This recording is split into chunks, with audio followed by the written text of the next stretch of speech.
Assalamualaikum warahmatullahi wabarakatuh.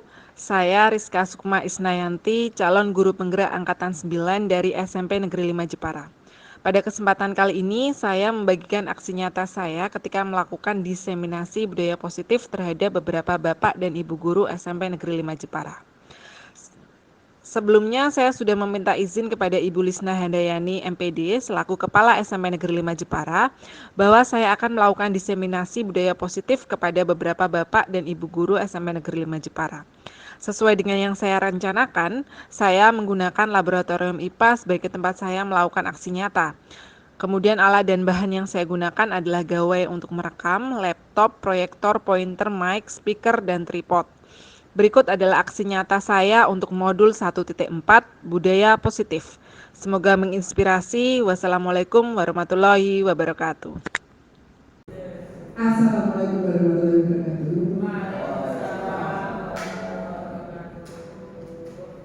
Hormat Ibu Lisna Handayani PD, Kepala SMP Negeri 5 Jepara, yang saya hormati Bapak Ibu Guru SMP Negeri. Puji syukur kehadirat Allah yang Maha Esa telah melimpahkan rahmat dan hidayahnya sehingga hari kita dapat berkumpul di sini dalam keadaan sehat.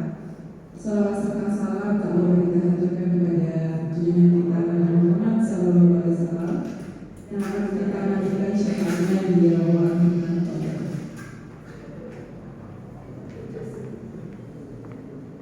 Monggo Bu ya. Maju Bu.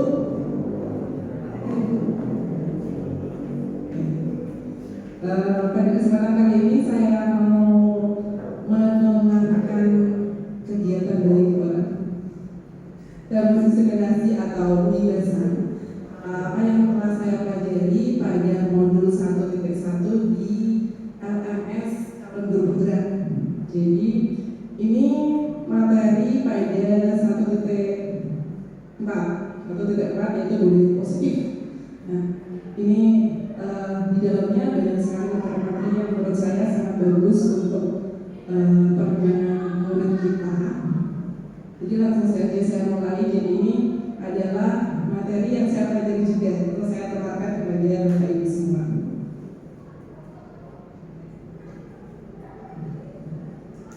Di dalam budaya positif itu nanti ada motivasi manusia. Jadi motivasi apa saja yang mendasari perilaku makhluk hidup atau manusia atau perilaku murid-murid kita. Yang pertama adalah menghindari ketidaknyamanan atau hukuman. Jadi kadang perilaku siswa itu, misalnya dia datang tepat waktu, itu kadang tidak berasal dari diri sendiri, tapi dia motivasinya hanya menghindari hukuman. Ada yang seperti itu. Kita juga kadang seperti itu ya, hanya untuk menghindari hukuman, jadi tidak berasal dari motivasi dalam diri. Kemudian mendapatkan penghargaan atau imbalan dari orang lain. Kadang kita mengikuti misalnya lomba-lomba hanya untuk mendapatkan hadiah atau hanya ingin mendapatkan selamat misalnya. Jadi tidak berasal dari motivasi intrinsik atau dalam diri kita sendiri. Kemudian menjadi orang yang mereka inginkan dan menghargai diri sendiri dengan nilai-nilai yang mereka percaya. Nah, motivasi ketiga ini yang diharapkan muncul ada di peserta didik atau murid-murid kita atau di dalam diri kita. Jadinya kita melakukan sesuatu itu untuk menghargai diri sendiri dengan nilai-nilai yang kita percaya, bukan karena orang lain. Jadi motivasinya berasal dari diri kita sendiri. Seperti itu. Nah, ini adalah bagian dari pelajaran yang saya baru menurut saya. Akhirnya kita kan sering memberikan hadiah kepada anak, kepada murid untuk memberikan motivasi. Ternyata setelah saya pelajari itu ada pandangan lain.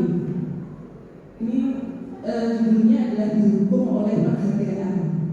Nah, ini ada sedikit quotes dari Alfie Kohn.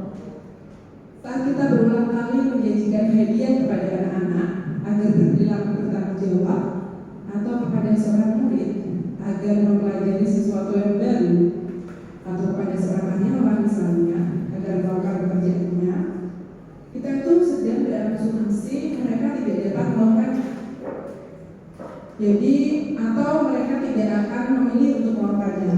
Jadi kayak kita itu nggak percaya kalau mereka bisa, makanya kita kasih hadiah atau iming-iming. Nah itu kemudian ini hadiah pengaruh jangka pendek dan jangka panjang. Jadi hadiah atau penghargaan itu efektif jika kita menginginkan seorang melakukan sesuatu yang kita inginkan, tapi hanya jangka pendek.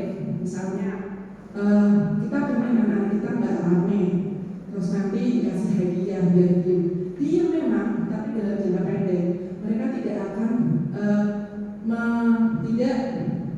tidak bisa memunculkan motivasi dalam diri mereka sendiri. Mereka diam atau menaati peraturan kita hanya karena mereka dapat hadiah seperti itu. Jadi penghargaan itu hanya efektif untuk jangka pendek, katanya seperti itu. Jika kita menggunakan penghargaan lagi dan lagi, maka orang tersebut akan bergantung pada penghargaan yang diberikan, sehingga kehadiran motivasi dari dalam. Nah ini yang dikhawatirkan. Kalau kita sering memberikan hadiah, khawatirnya adalah mereka jadi tidak termotivasi dalam diri, nggak ada motivasi dalam diri, tapi motivasinya untuk dapat hadiah saja. Nah itu kadang ini menjadi pro kontra ya, karena kita memberikan hadiah untuk menarik perhatian siswa atau sebagainya. Apalagi kemarin kita juga bisa, oh iya diberi hadiah biar teman-temannya menjadi iya memotivasi. Nah itu kadang saya berpikir kembali, sebenarnya gimana ya, benar ya. Hadiah mungkin kalau menurut ini hadiah itu perlu sih, cuma bukan di saat mereka untuk melakukan sesuatu. Jadi hadiahnya untuk saudara-saudara atau gimana, dia bareng-bareng bersama-sama. Iya, momen-momen nggak ketika mereka setelah melakukan sesuatu seperti itu.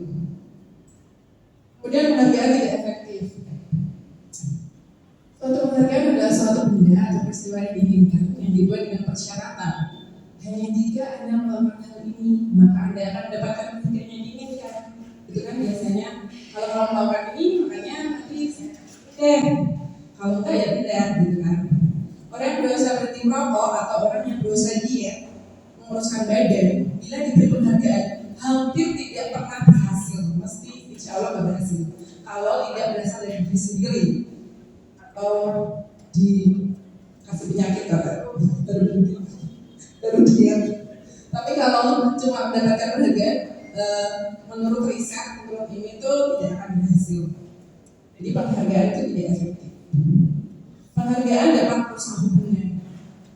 Ketika seorang diberi penghargaan atau dipuji di depan orang banyak, maka yang lain akan merasa iri dan sebagian dari mereka akan tidak menyukai orang yang diberi penghargaan tersebut. Nah, kadang ini terjadi pada anak murid kita ya. Jadi ketika ada sih yang ikut bahagia dengan temannya dapat penghargaan, tapi ada juga sih dalam hati kecilnya, mau ikut terus juga, terus dapat penghargaan seperti itu ya. Jadinya penghargaan dapat merusak hubungan antara anak sama murid. Kemudian penghargaan pada murid-murid, besar kemungkinan murid-muridnya termotivasi hanya untuk menyenangkan gurunya saja. Mereka tidak akan bisa jujur kepada guru tersebut. Nah ini bisa jadi motivasi mereka itu kayak cari muka saja ke gurunya, tapi dia nggak jujur, tidak dalam dirinya sendiri untuk melakukan kegiatan tersebut. Nah ini mungkin masih ada plus dan minusnya antara penghargaan. Kalau di budaya positif dalam bergerak itu penghargaan dan hukuman itu ternyata tidak efektif diberikan pada murid seperti itu. Kita harus berusaha memunculkan motivasi dalam diri atau motivasi intrinsik dari murid tersebut. Tapi kadang gitu ya. Kalau mau instan ya dengan kasih hadiah atau hukuman gitu. Tapi kalau memunculkan motivasi intrinsik memang harus penuh kesabaran. Kemudian ada kebutuhan dasar manusia. Nah ini ada sebuah video yang saya copy dari LMS yang saya pelajari dan saya share. Ada 5 kebutuhan dasar manusia. Kadang manusia itu melakukan tindakan karena dia mungkin kekurangan dari salah satu kebutuhan dasarnya. Mungkin dia kurang diberi penguasaan, mungkin kurang kasih sayangnya, atau mungkin kurang kebebasan gitu dan sebagainya. Itu adalah 5 kebutuhan dasar yang kita pelajari. Jadi ini yang menandasi perilaku manusia. Iya.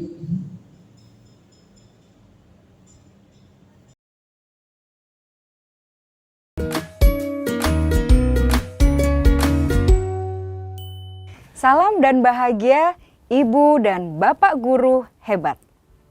Untuk membangun budaya sekolah yang positif dengan lingkungan yang aman dan mendukung murid untuk menjadi pribadi yang berdaya, seimbang, dan bahagia, salah satu upaya yang dapat dilakukan oleh guru adalah memahami kebutuhan dasar yang mendasari perilaku murid. Pada video kali ini, kita akan membahas tentang 5 kebutuhan dasar manusia.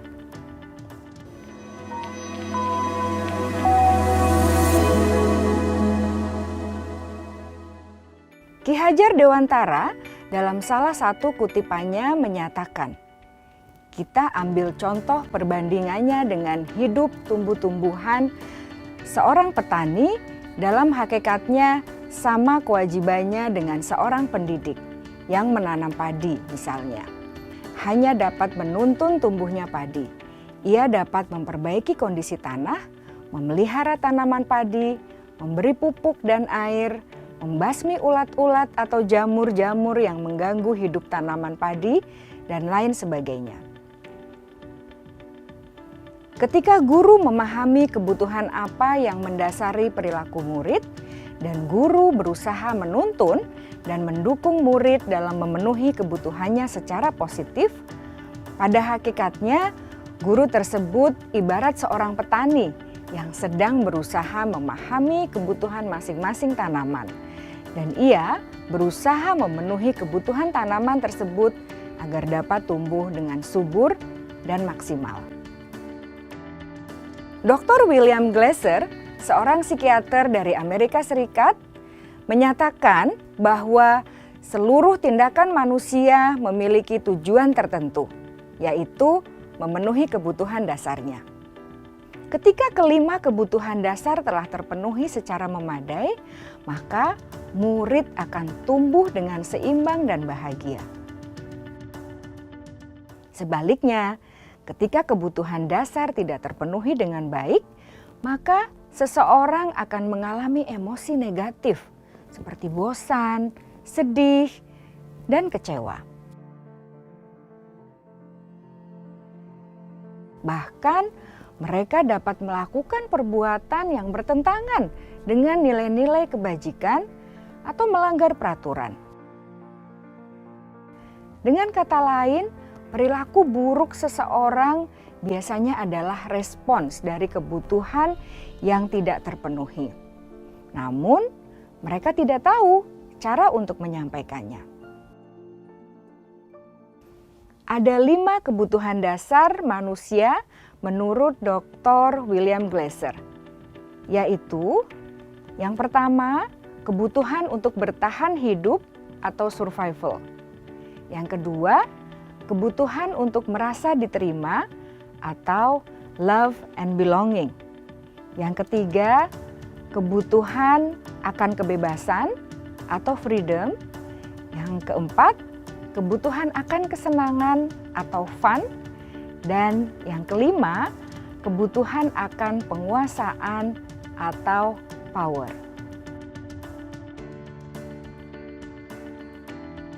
Kebutuhan dasar yang pertama adalah kebutuhan yang bersifat fisiologis untuk bertahan hidup atau survival.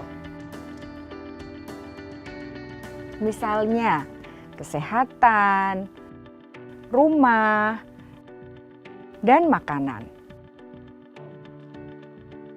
Kebutuhan biologis sebagai bagian dari proses reproduksi, termasuk kebutuhan untuk tetap bertahan hidup. Kebutuhan untuk merasa aman juga termasuk dalam kebutuhan ini.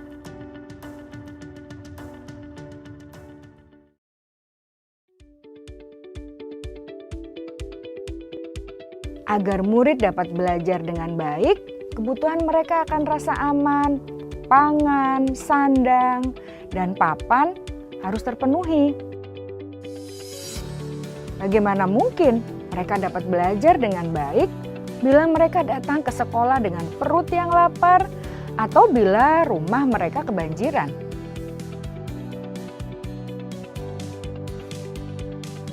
Setelah kita mengetahui kebutuhan pertama yang sebagian besar bersifat fisiologis, mari kita lihat kebutuhan kedua sampai kelima yang semuanya berhubungan dengan psikologis.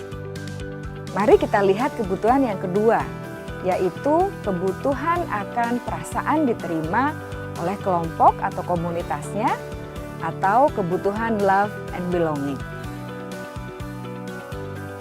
Kebutuhan ini meliputi keinginan untuk tetap terhubung dengan orang lain seperti teman, keluarga, teman kerja, dan kelompok di mana kita tergabung. Setiap murid ingin menjadi bagian yang berharga dari kelas dan juga sekolah.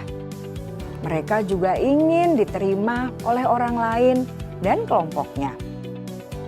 Bahkan murid yang terlihat paling cuek pun jauh di dasar hatinya pasti ingin merasa diterima.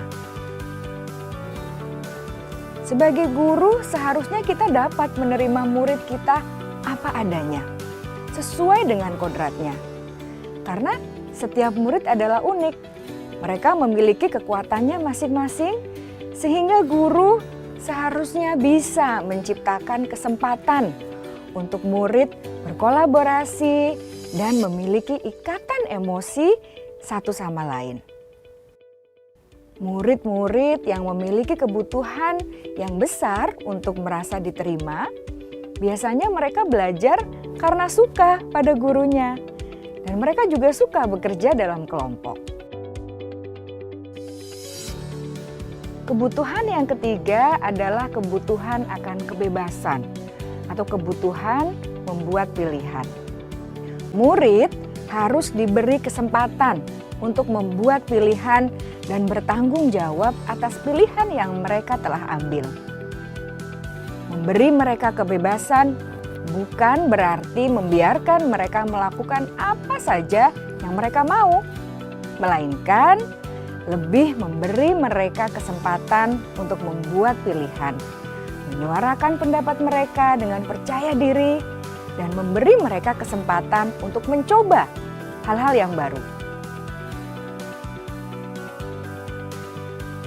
Pembelajaran dengan metode yang beragam dan menarik juga akan memenuhi kebutuhan murid tentang kebebasan ini. Pembelajaran berdiferensiasi di mana guru menyediakan beberapa jenis tugas yang bisa dipilih oleh murid sesuai minat mereka, sangat baik untuk mengembangkan murid menjadi lebih mandiri dan memiliki motivasi internal. Karena kebutuhan akan kebebasan pada dasarnya adalah kebutuhan untuk mandiri, memiliki otonomi, memiliki pilihan, dan mampu mengendalikan arah hidupnya sendiri.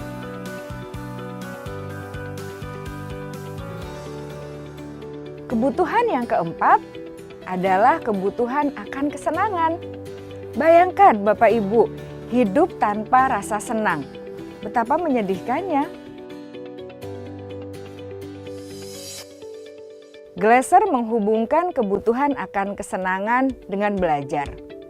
Jangan sepelekan kebutuhan murid untuk merasa senang di kelas.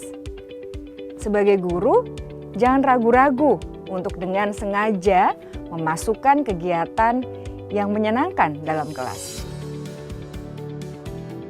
Murid-murid dengan kebutuhan dasar kesenangan yang tinggi ingin menikmati apa yang mereka lakukan.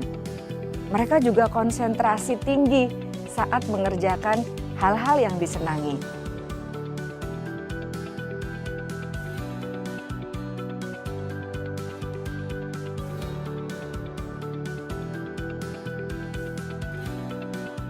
Kebutuhan yang kelima adalah kebutuhan akan penguasaan. Setiap murid memiliki kebutuhan untuk merasa kompeten, menjadi terampil, diakui pencapaian dan keterampilannya, didengarkan, bisa membuat dampak dan pengaruh, dan memiliki rasa harga diri. Mereka sebaiknya diberi kesempatan untuk membuat keputusan tentang hal-hal yang penting dalam hidupnya dan tidak merasa dikontrol oleh sistem sekolah.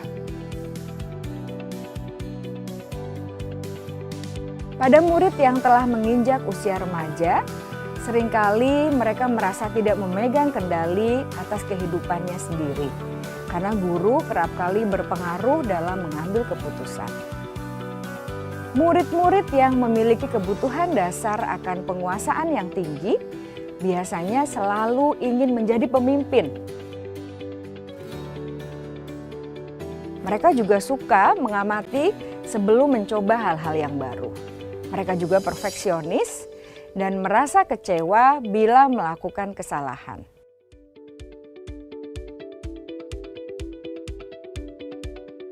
Ibu dan Bapak guru sangatlah penting bagi kita untuk mengetahui kebutuhan dasar murid-murid, agar kita memahami alasan di balik sikap dan tingkah laku mereka.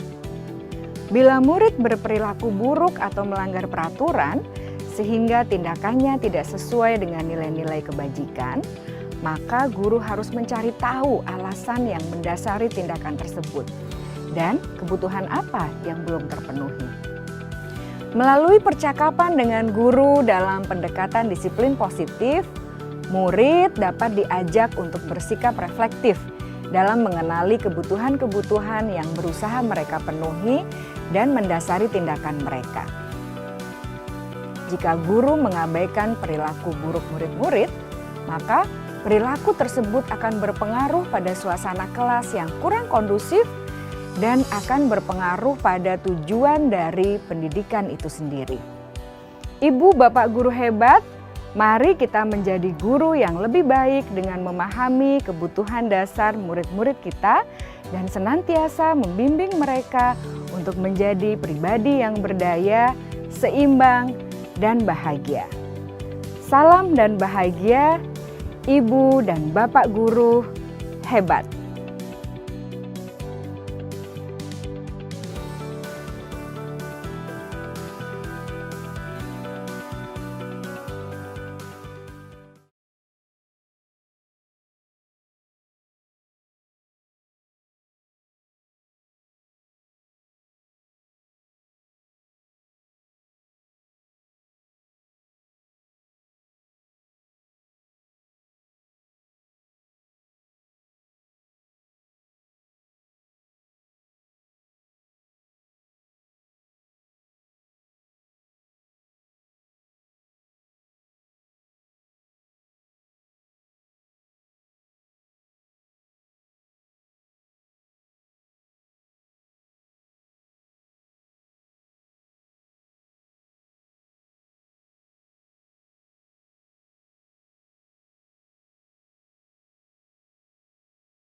Salam bahagia Ibu dan Bapak guru hebat.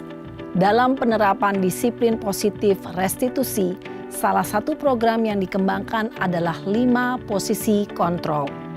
5 posisi kontrol dalam restitusi adalah proses perjalanan seorang pendidik agar dapat mengenali dirinya.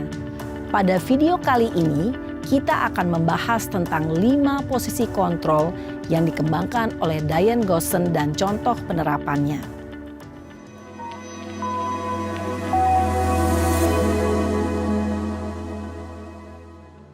5 posisi kontrol itu adalah 1. Posisi penghukum. 2. Posisi pembuat merasa bersalah. 3. Posisi teman. 4. Posisi pemantau atau monitor. Dan 5. Posisi manajer. Untuk lebih memahami kelima posisi tersebut, mari kita saksikan kasus Naren yang terlambat hadir 20 menit di sekolah dan melihat bagaimana kelima posisi kontrol dalam menghadapi masalah tersebut.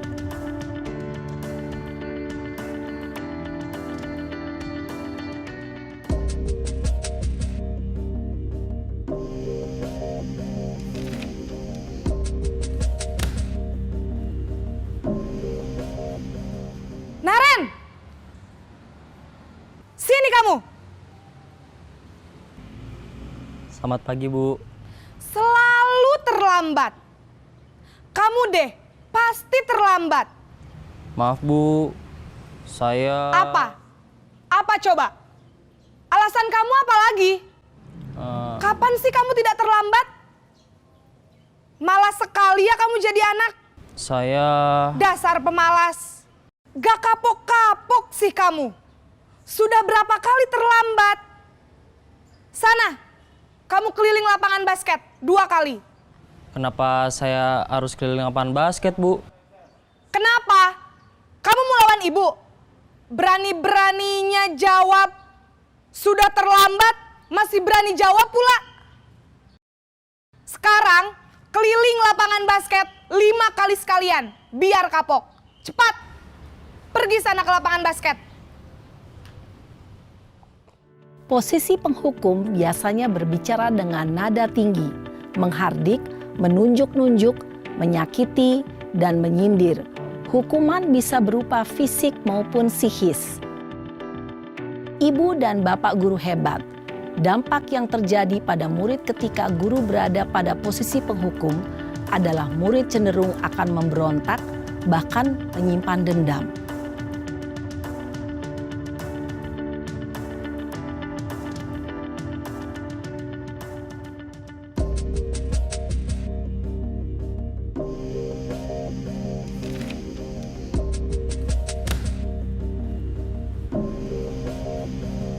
Naren!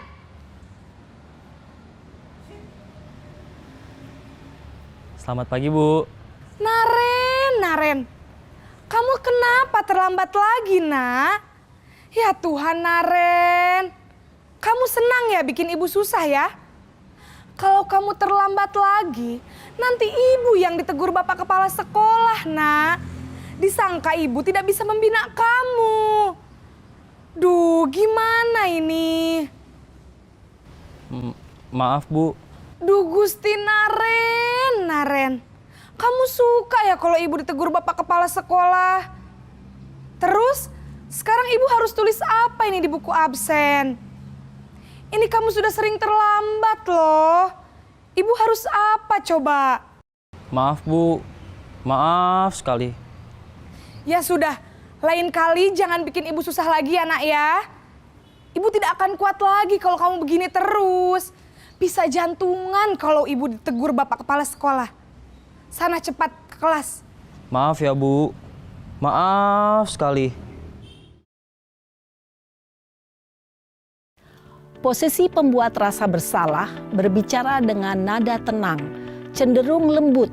Namun kata-kata yang diutarakan membuat murid merasa menjadi orang yang gagal. Memandang buruk dirinya sendiri, merasa tidak berharga, dan tidak sanggup membahagiakan orang lain.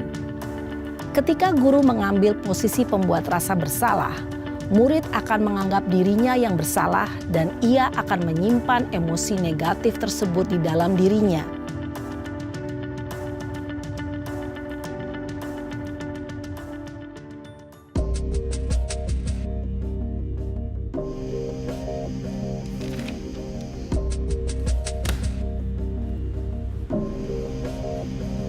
Naren!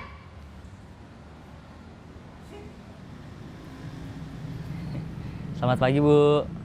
Wah, sudah jam berapa ini, Nak? Terlambat lagi ya, sayang. Iya, Bu. Habis ibu saya lupa bangunkan saya, Bu.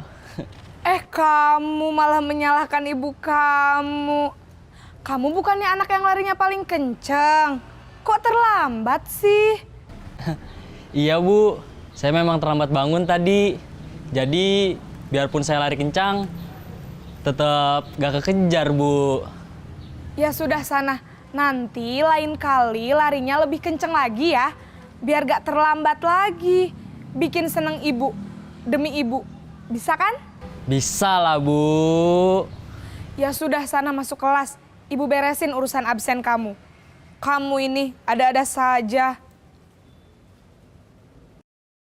Dalam posisi teman, guru berbicara dengan nada suara ramah, akrab, cenderung bersenda gurau untuk menjaga suasana tetap santai.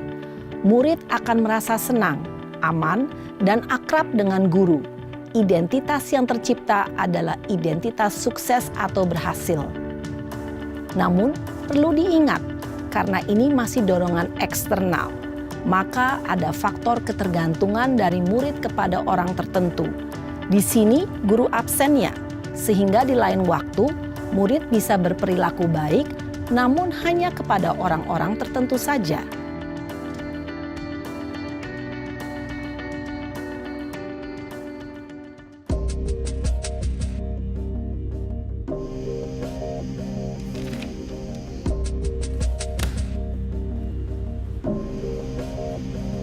Naren!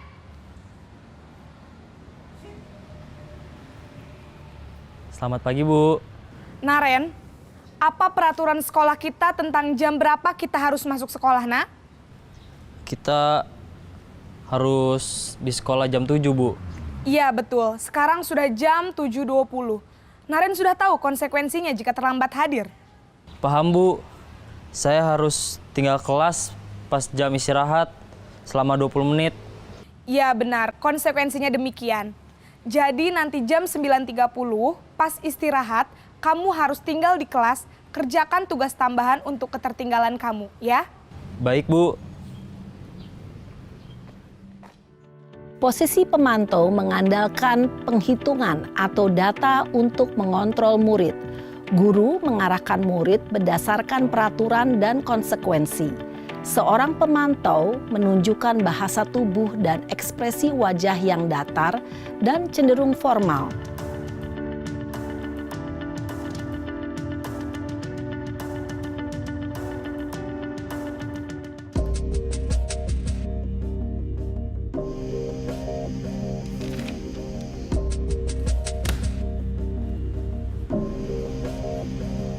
Naren!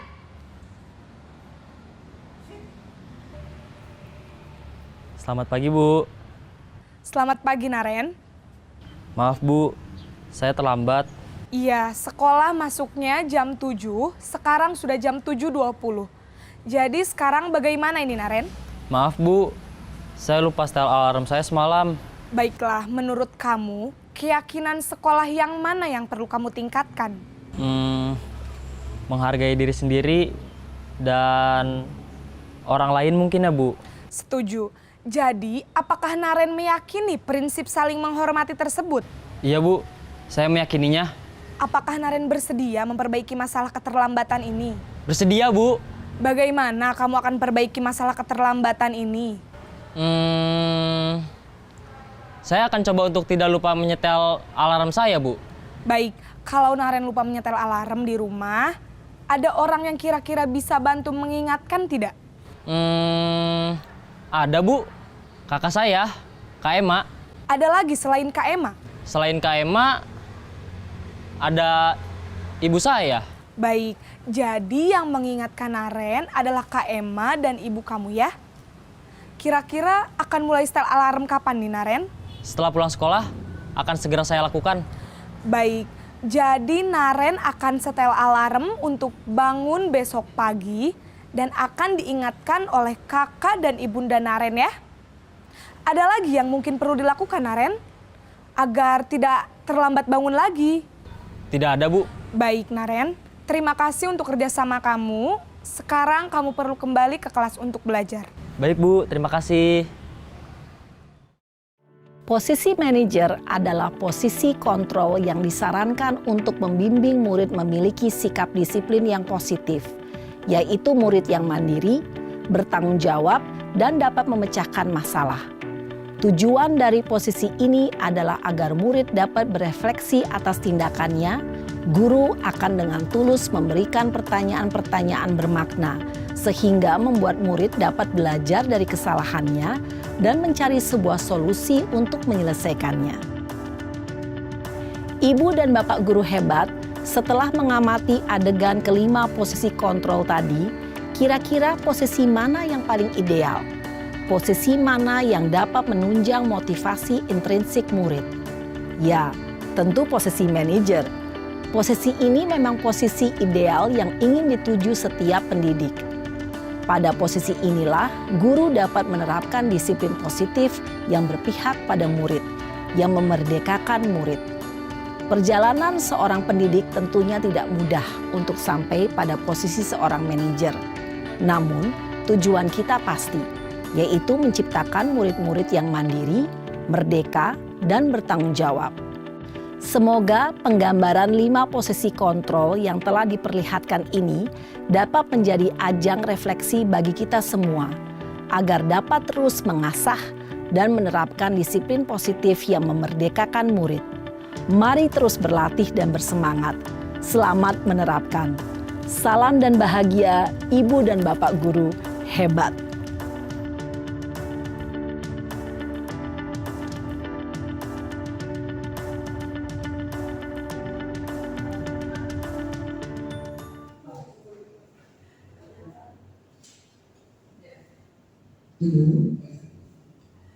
Begitu tadi tentang 5 posisi kontrol. Ada penghukum, membuat rasa bersalah, pemantau, dan manajer. Ini bisa buat refleksi kita ya, kita di bagian mana.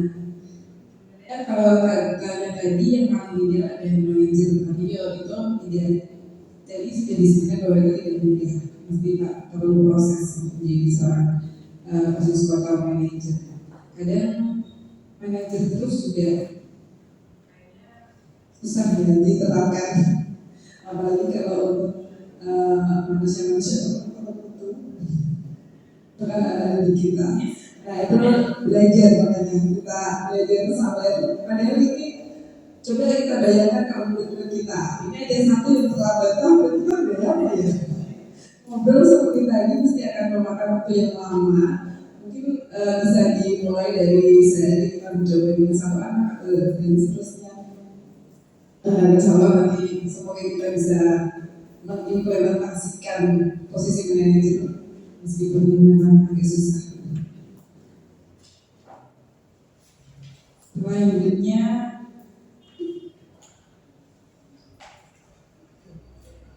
adalah keyakinan kelas.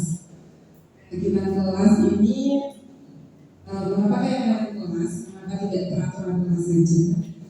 Mereka kenapa ya? Berpihak pada satu orang yang ada dari guru. Kalau kesepakatan kelas itu disetujui oleh guru dan siswa. Ya, kalau peraturan hanya dari satu pihak dari guru atau yang membuat peraturan. Kalau kesepakatan itu dari dua belah pihak seperti itu. Kalau peraturan biasanya kalau dia sebelumnya sudah disampaikan waktu rapat pleno di awal itu kita punya peraturan, tapi kalau di kelas disarankan untuk kita membuat keyakinan kelas. Nah itu ada tahapan-tahapannya. Kemarin sudah saya coba membuat keyakinan kelas di kelas saya 7 jilid. Yang pertama itu mempersilahkan murid untuk berjuang data tentang peraturan yang perlu disepakati di kelas. Jadinya semua siswa diharapkan memberikan pendapatnya untuk peraturan apa yang perlu kita sepakati di kelas ini. Seperti itu. Kali ini saya mendorong untuk minimal satu memberikan peraturan kelas ditulis sama anak tulis. Kemudian ini tahapan berikutnya adalah semuanya harus tercatat. Jadi mencatat semua masukan-masukan murid di papan tulis, di mana semua anggota kelas bisa melihat. Jadi semua peraturan kelas itu harus ada, harus tercatat, bisa di kertas memo atau tidak bisa terlihat di kelas, jadinya bisa terlihat oleh semua anak. Macam-macam peraturan kelas yang mereka bikin, kita bebaskan saja, bebas terserah mereka. Jadi ada yang mana-mana yang bilang macam tidak macam ini, macam ini apa? Tidak tahu macam ini dikirain enggak itu loh. Karena itu pakai cowok saling memegang kamunya itu loh. Kalau itu mereka menganggapnya macam ini. Ada macam ini di sini tadi. Ya tahu mereka paham macam ini. Nah, selanjutnya setelah mencatat semua masukan-masukan, mengganti kalimat-kalimat dalam bentuk positif. Jadi misalnya tidak boleh bullying, berarti kita menulisnya dengan kegiatan yang saling menjaga. Tidak boleh bermain bola di kelas, bermain bola di lapangan, gitu. Tidak boleh menyebut teman saat acara, tertib satu acara. Tidak boleh lari-larian, berjalan di kelas. Tidak boleh memuji nama orang tua. Ini banyak yang menuliskannya. Nah, positifnya memanggil dengan nama asli. Kemudian setelah kita mengganti peraturan-peraturan itu tadi dalam bentuk positif, selanjutnya adalah mengubah peraturan menjadi nilai kebajikan. Jadi biar mereka mengingatnya lebih mudah. Jadi tadi di nilai kebajikannya misalnya tidak membuang sampah sembarangan, tadi kan membuang sampah pada tempatnya, positifnya. Nilai kebajikannya bisa menjaga kebersihan dan seterusnya. Nanti setelah semuanya diganti dengan nilai kebajikan, nanti akan muncul nilai kebajikan yang sama, sehingga diharapkan keyakinan kelas itu tidak terlalu banyak, jadi sekitar 3-7 saja, agar mereka juga mengingatnya mudah. Jadi kalau saling mengingatkan kepada temannya, ayo harus sopan santun, itu lebih mudah untuk mengingatkan, saling mengingatkan. Nah, keyakinan kelas 7C yang kemarin terbentuk itu saling menjaga tertib, sopan santun, saling menghormati dan menjaga kebersihan. Itu diharapkan keyakinan kelas ini ditempel di kelas. Kemudian nanti kalau ada yang melanggar diingatkan. Terus kita juga kalau ada siswa kita yang melakukan pelanggaran ditanyain dulu lagi, apa keyakinan kelas yang melanggar dan seterusnya. Seperti itu. Jadi sampai sini nanti setelah itu kita bisa melihat ulang kalau memang bisa dikaji ulang keyakinan kelas atau tetap seperti itu bisa dilanjutkan. Pokoknya sampai sini keyakinan kelas itu harus tidak terlalu banyak.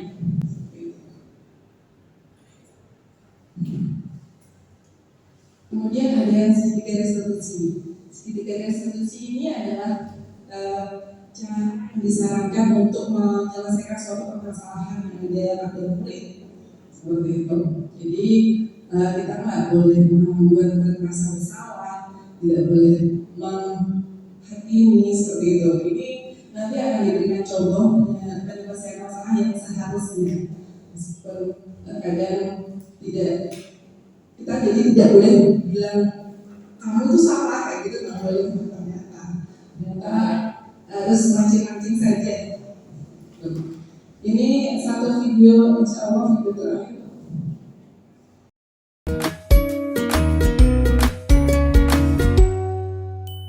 Salam dan bahagia Ibu dan Bapak guru hebat.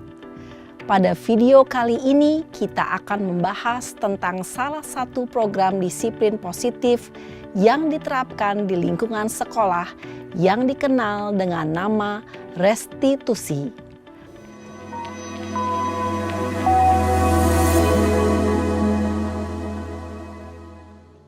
Restitusi dikembangkan oleh pakar pendidikan Diane Gosson, berlandaskan pada teori kontrol Dr. William Glasser.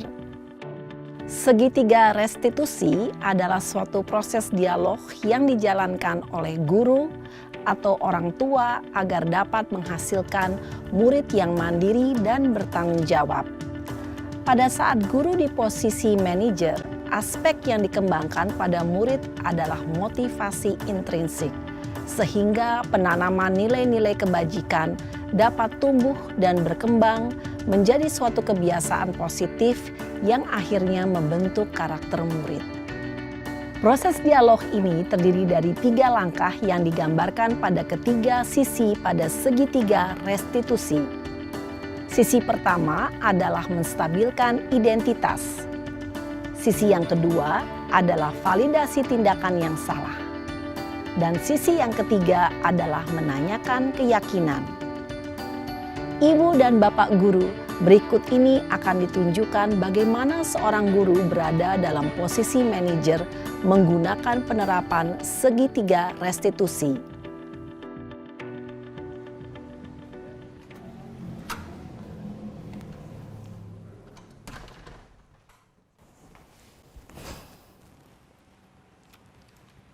Siang, Sarah. Siang, Pak. Sudah lama nggak ketemu Sarah. Kenapa hari ini ada di sini? Kesel, Pak. Kesel banget. Masa aku dikatain tukang fitnah, Pak? Ya aku marah lah. Aku balik ngatain Eka di depan kelas. Kesel banget. Oh, begitu. Ya pasti kamu marah dan kesal. Bapak juga akan marah apabila ada yang menuduh Bapak seperti itu. Kemudian, pada saat itu, kamu mau melakukan apa? Ya saya langsung ngatain Eka lah, Pak. Kesel banget. Saya bentak-bentak dia depan teman-teman lain. Oh, begitu. Pasti kamu melakukan seperti itu karena suatu alasan tertentu, bukan? Iyalah, masa saya diam saja, Pak? Ya saya bela diri lah. Masa saya dituduh tukang fitnah? Ya wajarlah. Mempertahankan harga diri itu sesuatu yang penting buat kamu. Untung kamu tidak bertindak lebih gegabah lagi. Hanya membentak-bentak. Iya, Pak. Untung saya masih bersabar dan hanya membentak saja. Sudah gemes padahal. Saya pasti bela diri lah. Ya pasti ya. Tapi kamu memilih untuk tetap bertahan dan bersabar. Kamu memilih untuk tidak berbuat lebih parah lagi, bukan? Iya. Nah, sekarang coba kita lihat lagi. Tindakan kamu yang bentak-bentak Eka di kelas. Tindakan kamu itu kira-kira sesuai dengan keyakinan kelas atau prinsip kamu tidak? Enggak lah, Pak. Capek, Pak, jadi pemarah. Jadi keyakinan atau prinsip mana yang kurang sesuai dengan keinginan kamu? Ya, saya sebenarnya sangat menghargai orang lain. Mungkin saat itu saya menjadi emosi, jadi tidak menunjukkan sikap itu. Kamu meyakini tidak? Menghargai orang lain itu penting buat kamu. Yakinlah, Pak. Iya, setuju. Kita harus saling menghargai. Namun, ada juga keyakinan yang kita sepakati yang perlu kita jalankan apabila kita sedang marah, bukan? Ya, saya bisa lebih proaktif, mulai dengan diri sendiri. Saya bisa jadi lebih bersabar, mengambil waktu jeda untuk berpikir mau apa selanjutnya.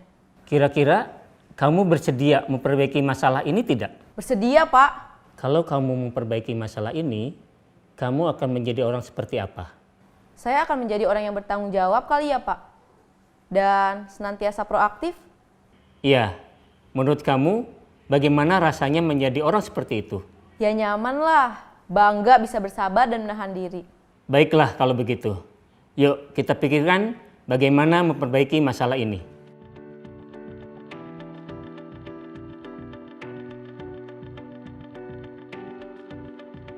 Ibu dan Bapak guru hebat, baru saja kita menyaksikan contoh bagaimana seorang guru berada dalam posisi manajer menggunakan penerapan segitiga restitusi. Mari kita bahas satu persatu. Pada sisi pertama, menstabilkan identitas berdasarkan pada prinsip bahwa membuat kesalahan adalah bagian dari proses pembelajaran. Sisi pertama dari segitiga ini berperan menggeser identitas murid dari identitas gagal ke identitas sukses. Murid yang sedang bertingkah laku yang tidak pantas atau menarik diri saat itu sedang mengalami identitas gagal. Bila kita mengkritiknya, maka posisinya tidak akan berubah. Kita bisa mengajukan pernyataan-pernyataan ini. 1. Membuat kesalahan sesuatu yang wajar. 2. Manusia tidak ada yang sempurna. 3. Kita bisa memperbaiki masalah ini. 4. Saya tidak menanyakan kesalahannya. Saya lebih fokus bagaimana memperbaiki masalah ini. 5. Apakah saat ini kamu tengah menjadi orang yang baik untuk dirimu sendiri? Pada sisi kedua, validasi tindakan yang salah berlandaskan pada prinsip bahwa setiap perilaku berupaya memenuhi suatu kebutuhan tertentu. Guru yang telah memahami teori kontrol akan bergeser dari pemikiran stimulus respon menjadi proaktif dan mencoba untuk mengenali tujuan dari perilaku murid. Mengenali dan mengakui kebutuhan murid ini dapat memperbaiki hubungan dengan murid tersebut.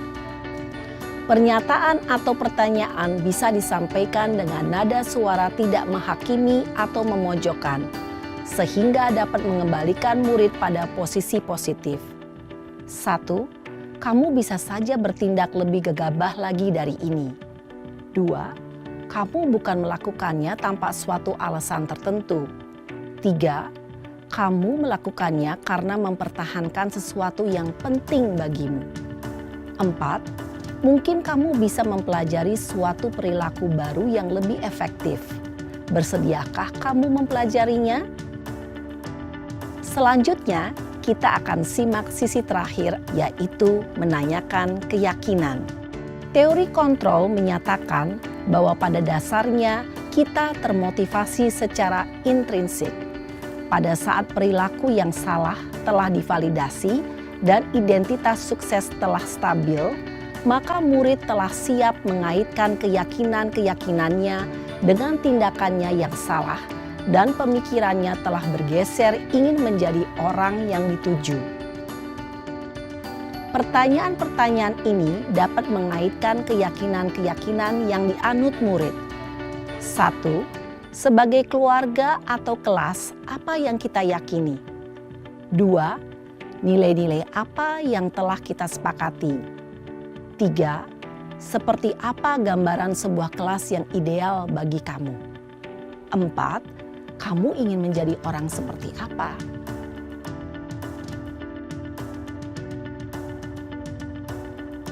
Dalam menerapkan segitiga restitusi, perlu diperhatikan beberapa hal, yaitu 1. Perilaku yang salah perlu dikaitkan dengan nilai-nilai atau keyakinan-keyakinan yang telah disepakati atau dituju. 2. Kesediaan orang yang melakukan kesalahan untuk memperbaiki masalah. 3. Pemecahan masalah sebisa mungkin relevan atau memiliki hubungan dengan masalah yang ada. 4. Usaha. Perlu adanya suatu usaha perbaikan dari pihak yang berbuat kesalahan. 5. Waktu. Perlu didedikasikan waktu dari pihak yang berbuat kesalahan. Tanyakan kapan akan mulai diberlakukan usaha untuk memperbaiki masalah. Dengan memahami struktur penerapan segitiga restitusi, diharapkan guru dapat menerapkan posisinya sebagai manajer dengan mengajukan pertanyaan-pertanyaan bermakna yang dapat membuat murid menjadi lebih percaya diri, bertanggung jawab, dan mandiri. Nah, ibu bapak guru perlu tidaknya mengikuti ketiga tahapan dalam segitiga restitusi bergantung pada ringan beratnya suatu permasalahan. Misalnya, bila permasalahan tersebut ringan, maka tidak perlu dijalankan secara berurutan. Bahkan bisa semudah menanyakan, apa keyakinan yang kita sepakati?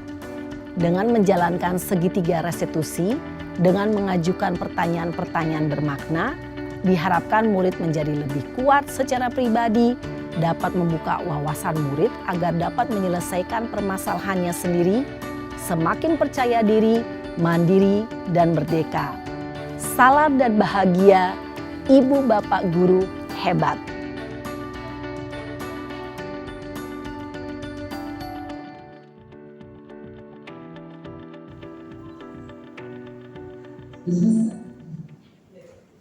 Itu tadi yang bisa saya sampaikan, jadi tentang budaya positif.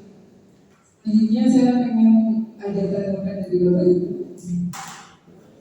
Pak Elia, kenapa?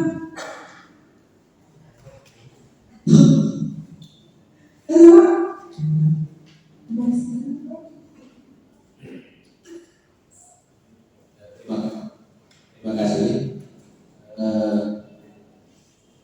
Saya di sini hanya berposisi sebagai pendengar, karena sedikit agak berbeda dengan pengalaman saya sebagai guru. Jadi sebagai guru di lapangan, apa tadi yang disampaikan baik, tapi ada beberapa perbedaan di sini adalah kadang untuk belajar itu kita tidak perlu yang sulit-sulit seperti yang dikatakan di lapangan. Saya lebih setuju itu tadi tentang keyakinan, itu yang merupakan hal baru buat kita. Keyakinan itulah nanti yang saya anggap sesuatu yang disederhanakan tadi. Jadi yang prinsip di dulu itu kan peraturan, ya, itu tadi dibuat sederhana, kemudian disepakati bersama dan berusaha untuk dijaga supaya konsisten, itu dilaksanakan secara konsisten. Itu mungkin yang bisa saya sampaikan. Jadi ada hal baru tadi, yaitu keyakinan itu. Mudah-mudahan ke depan itu nanti bisa diterapkan di sekolah kita. Terima kasih.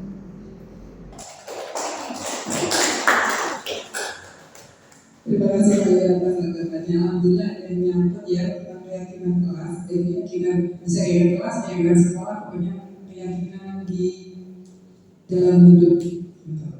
Seperti itu, benar sekali bahwa keyakinan yang disepakati itu mungkin lebih mengena atau lebih, kalau sederhana, kalau sedikit ya kita bisa melihatnya lebih mudah. Seperti daripada peraturan-peraturan yang sebenarnya lupa deh akhirnya aja peraturannya. Begitu. Selanjutnya Pak Toki, tolong dong Pak. Ya lah, yes.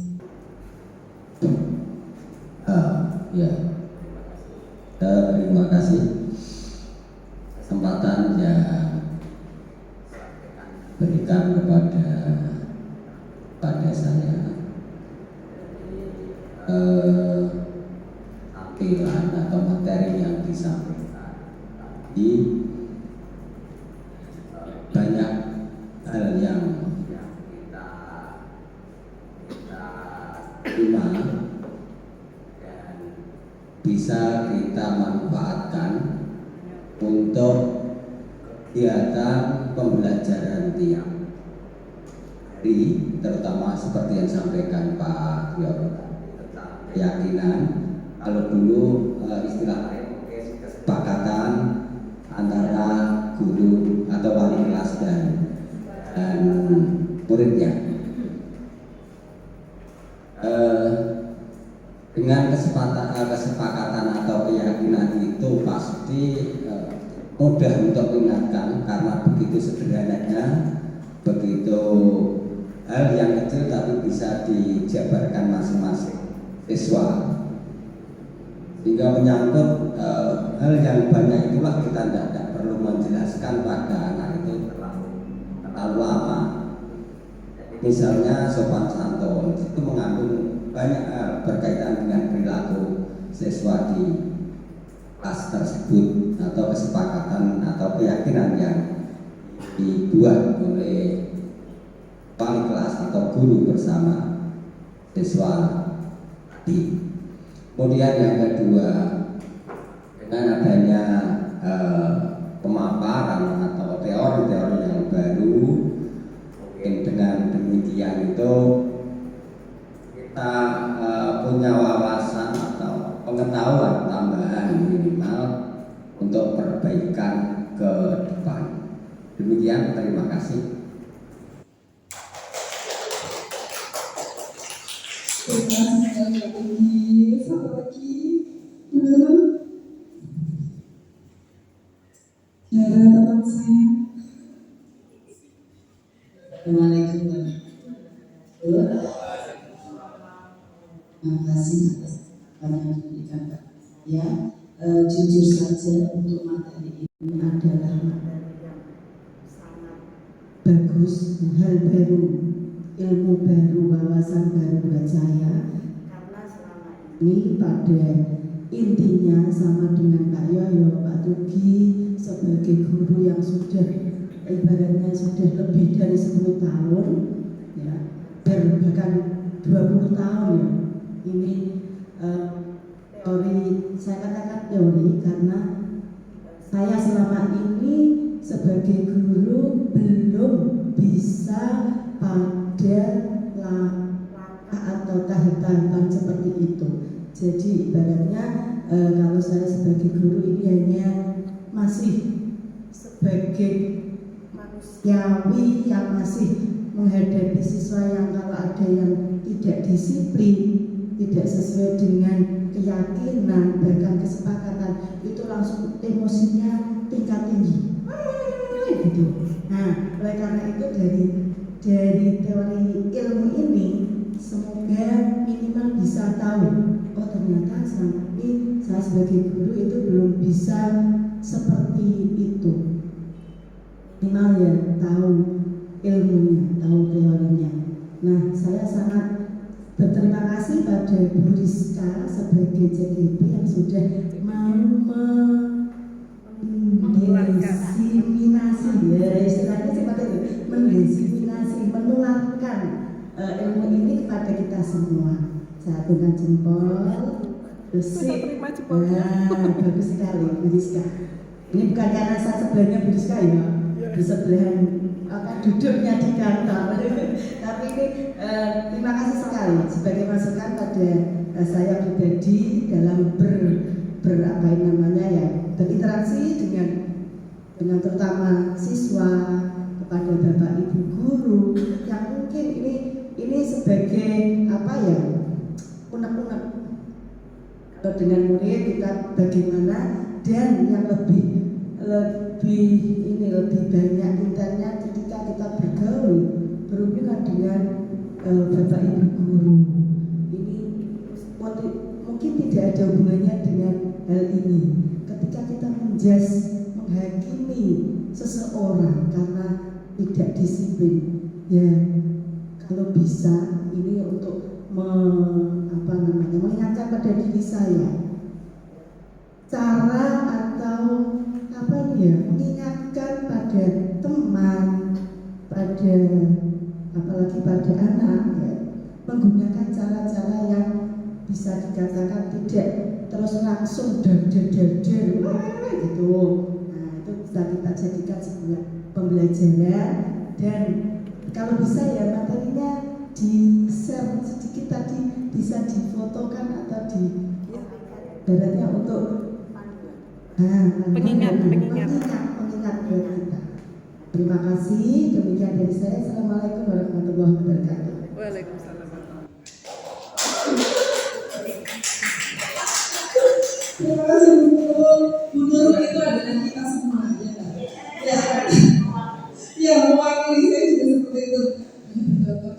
Belumlah maksimal menjalankan semua itu. Alhamdulillah aja kita udah merefleksikan dari diri sendiri, jadinya meskipun belum bisa melakukan dengan maksimal, kita sudah tahu dasarnya dulu. Yang baik sama teman dan murid. Ya, teman saya ada kata-kata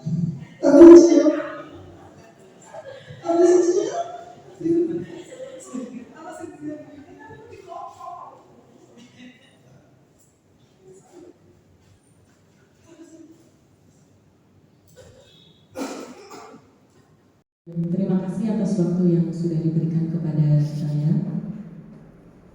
Mendiseminasi tentang budaya positif ini materinya sangat bagus sekali menurut saya. Sama seperti Bu Nurul, saya sendiri sebelum menerima materi dari Ibu Rizka, saya sebagai guru yang berkepribadian tegas ya mungkin ya. Kalau ada anak yang salah itu seperti Bu Nurul, begitu.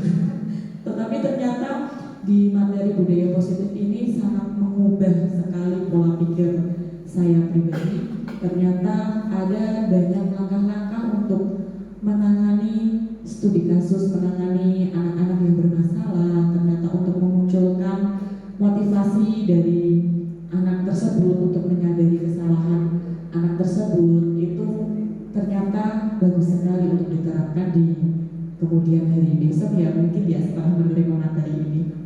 Kemudian tadi yang menarik itu tentang motivasi intrinsik dan eksternal ya.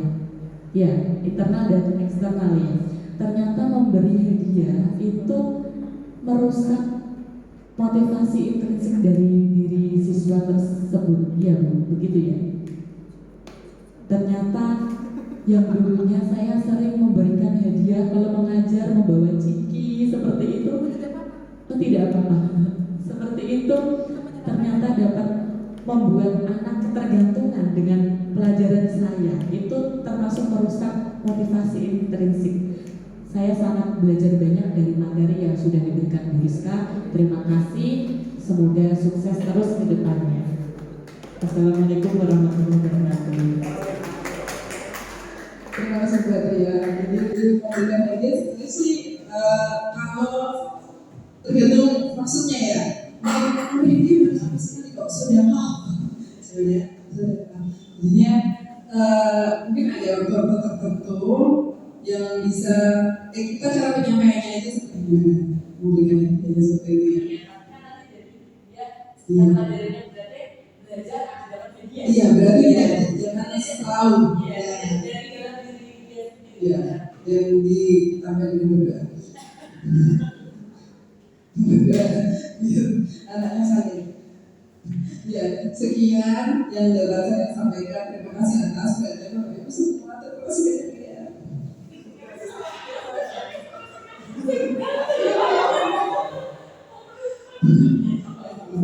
Ya terima kasih Bapak Ibu yang sudah bersama saya, sudah bersedia untuk saling berdiskusi, saling berpengalaman, saling menebarkan praktik baik, saling menebarkan budaya positif. Semoga apa yang kita cita-citakan kepada murid kita dapat sesuai dengan visi kita dapat tercapai atau minimal kita sudah berjalan ke arah sana, dan semoga diridhoi oleh Allah langkah kita diberkahi. Mungkin cukup sekian dari saya. Terima kasih atas kedatangan Bapak Ibu semua. Wassalamualaikum warahmatullahi wabarakatuh.